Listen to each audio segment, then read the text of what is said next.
Hello, how are you? I'm Julia, and for this video, I'm going to be talking about the Strangers in Love duology. I don't know if there's going to be more of these, but these are the two that I've read.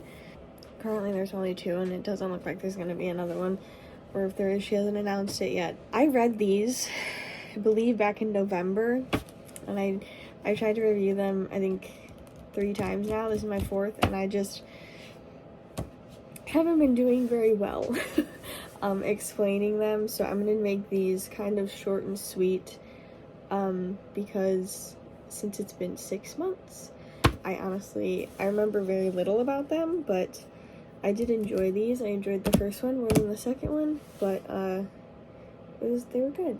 My sister's baby shower was today, and I am so tired. I didn't do anything.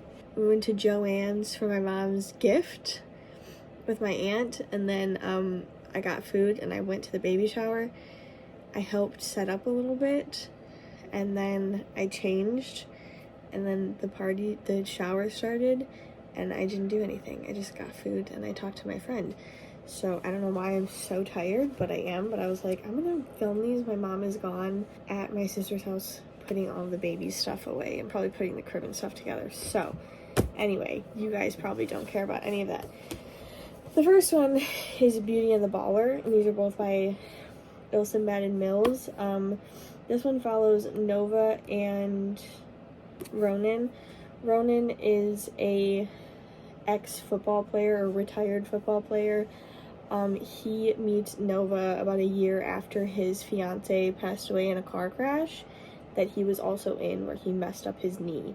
And Nova she currently, before this starts, she lives in New York, which I believe is where they meet, but they kind of have a one-night stand, and while they're in the midst of it, he calls out his dead fiance's name, and she kind of gets up and leaves after he falls asleep, and they don't see each other for another 4 years, I think,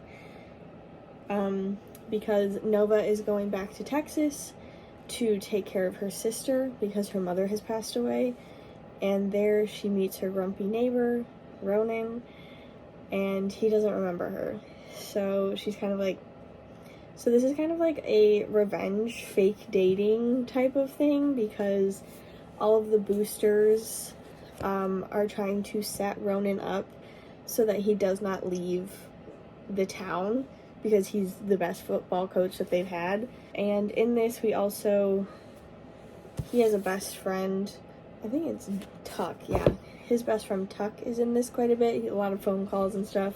So that's basically what this is about. This is what I'm talking about. I don't remember much. This did give me Friday Night Light vibes. Friday Night Lights. The show. I've seen the movie too, but I got those show vibes from this. I thought it was really good. The coach, she's a teacher.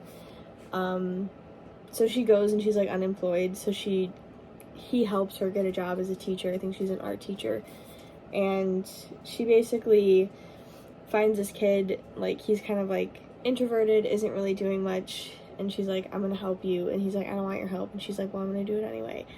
And I thought that was really sweet. Like, who doesn't want like a teacher that just like wants to help you succeed? And I really their first kiss was really good. I really loved their first kiss. I thought it was great. So yeah, they start fake dating. I thought this was good. I can't really say much else. Like, there's nothing like extravagant about this. Like, it's not life-changing. It was just like a cute like sports romance, and I liked it. Sports, small town, fake dating, so that the boosters get off his back. And yeah, like, I also think sometimes I think that like the third act like breakup is dumb, but I thought it was fine in this one, because it is, as much as you see it coming, it does make sense. And I feel like sometimes those don't make sense. So I enjoyed this one. Next is Princess and the Player, which follows Tuck and Francesca. Tuck is Ronan's best friend. And they meet in New York, I believe, at a masquerade, or masked like party. I'm not exactly sure. It's like a club, like you have to like pay to get in, and one of his football buddies is like, I got you in. And so he goes, and Francesca has just been, like, left at the altar, or he canceled the wedding, I can't remember. So she shows up at this masked party in her wedding dress, runs into Tuck, and is kind of rude to him, and he's like, oh my god, I love her. So they end up sleeping together, and they don't know who the other is. She isn't feeling well a couple of weeks later, and she goes to get food, and she sees him on the street. They, like, bump into each other, and the only reason that she knows that it's him is because of his, like, he has a bracelet or something, and she's like, oh my god, it's him. And so they start seeing each other, and I think he finds out pretty early on. Like, it's not like a secret that they had the one night stand. A couple of weeks after that, she finds out that she's pregnant, and she doesn't tell him until about 70-80% into the book. So this is a pregnancy trope. I personally don't mind the pregnancy trope. I know that that's, like, a huge ick for some people, but I feel like if it's done right, then it can be good. But I actually really enjoyed this. Francesca is, I don't know if she wasn't adopted. I believe she was in the foster care system until she aged out when she was 18. And she starts living at this apartment building. I think that she gets, like, a discount on it because she was in the foster care system, and the guy that owns it was also in the foster care system. So she gets a huge discount on it. And there she meets her neighbor, I can't remember his name, Donnie? She meets Donnie. He's like an old man that lives next to her who loves watching the Discovery Channel. And I just really loved her, like, found family. They were super sweet, especially her neighbor. And she also has, like, a best friend. Tuck was in this. I don't really remember much about Tuck. I think she definitely, speaking of, like, another book in the series, she definitely set it up for another one, because Tuck lives with, I believe, Jasper, and Tuck is an ex-fiance or an ex-girlfriend that kind of, like, lives with him on and off. I think her, like, apartment, something was going on with her apartment, so she was staying with him, and her and Jasper kind of start something behind the scenes. So I think she definitely started something. Like, she could definitely move along with this series if she wanted to. Yeah, I really loved this. I thought this was cute. I think like I said, I liked Beauty and the Baller better than Princess and the Player, but I thought this was good. And when she finally tells Tuck that she is pregnant, I didn't really like the way that he handled it, but I understand why he handled it the way that he did. I don't know. I just thought this was, like, it was fine. I also think that there was not enough Ronan in this. I think that, considering that they're best friends and they talk, and anyway, in Ronan's book they spoke a lot, they don't talk at all in this. Like, I think he's in it for, like, a page or two, and I don't even remember why. It could have been because he finds out because of the pregnancy, but I feel like there should have been more Ronan.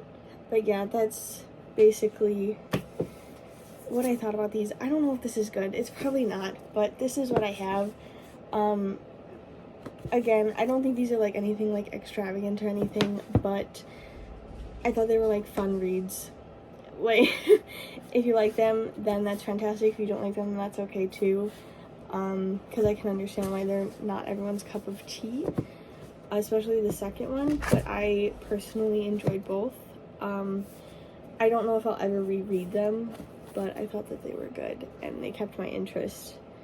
And I like a good sports romance. Oh, also, I thought this was, like, a cute little thing to put in it when they meet the year prior.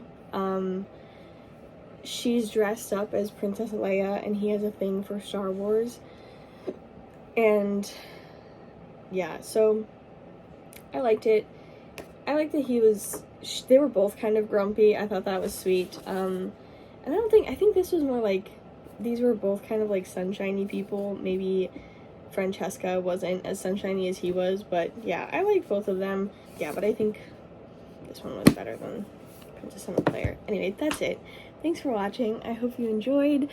Remember to comment, like, and subscribe, all that jazz. And